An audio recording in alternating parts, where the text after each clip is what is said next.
Okay, continuing on prep work, we've been through ankle, hip rotation, T-spine, miscellaneous upper.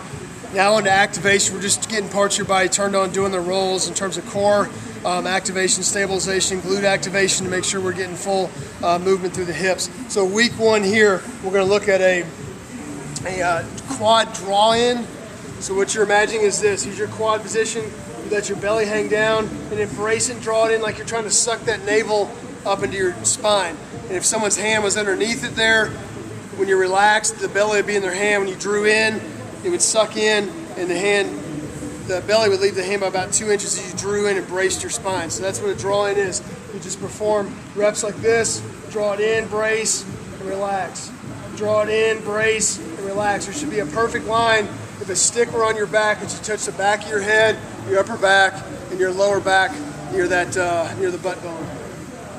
All right, you'll follow up the quad draw-in with a bent knee hip extension. So now what we're doing is we're taking a draw-in and a brace, and we're going to brace, and we're going to extend that right hip while keeping the right knee bent.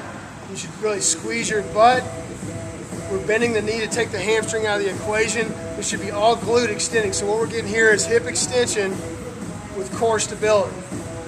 So there shouldn't be any moving in the trunk at all. If you're moving, you're not being efficient through here. So that's week one activation. Week two activation. You're going to go now to take that a step further, a quad straight knee extension. So in this case right here, you're going to brace, you're going to push the heel out, extend, and bring it back in. No touch, extend, and bring it back again. Again, working for glute activation, hip extension, and core stability. You'll perform on both sides. That'll be coupled with a front plank. And while performing a front plank, we want to use all our fundamentals. Core's braced, glutes are on for hip extension, head's neutral, shoulders are back and down. And you'll simply hold this for about a 20-second count right here. And if coaches can get around and tap you for some rhythmic stability, all the better.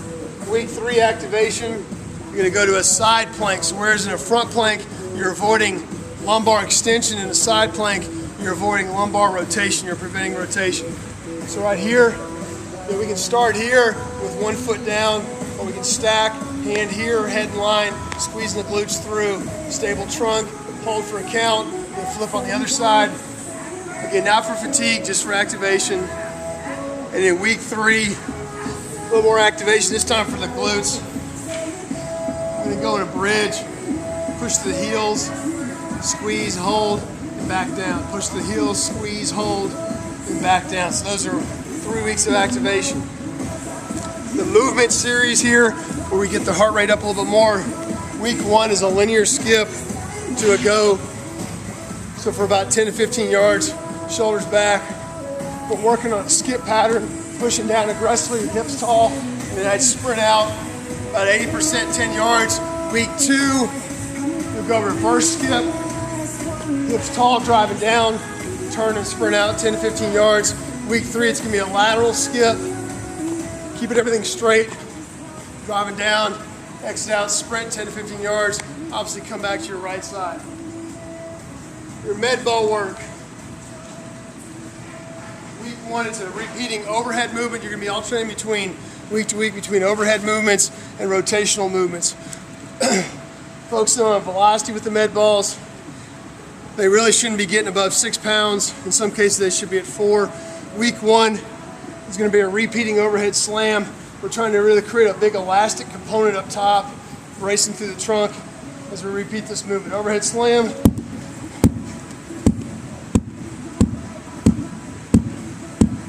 Perform that for the rep count. Week two is going to be a hip toss.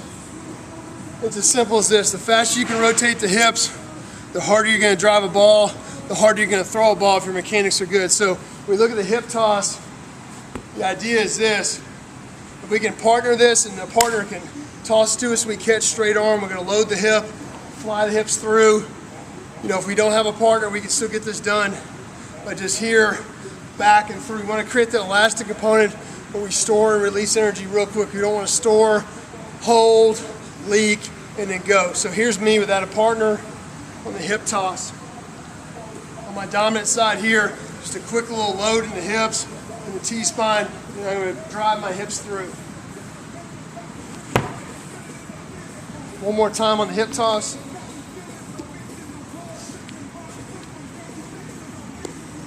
Arms are out. I'm throwing it with my hips, just releasing with my hands.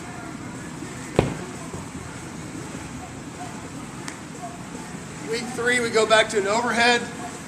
Week 3 is a half kneeling overhead throw. You'll mix this up with both legs forward. I'll start here with my left leg forward. I'm going to come down. I want to get some thoracic extension up top. I'm going to snap and throw through with a lot of velocity.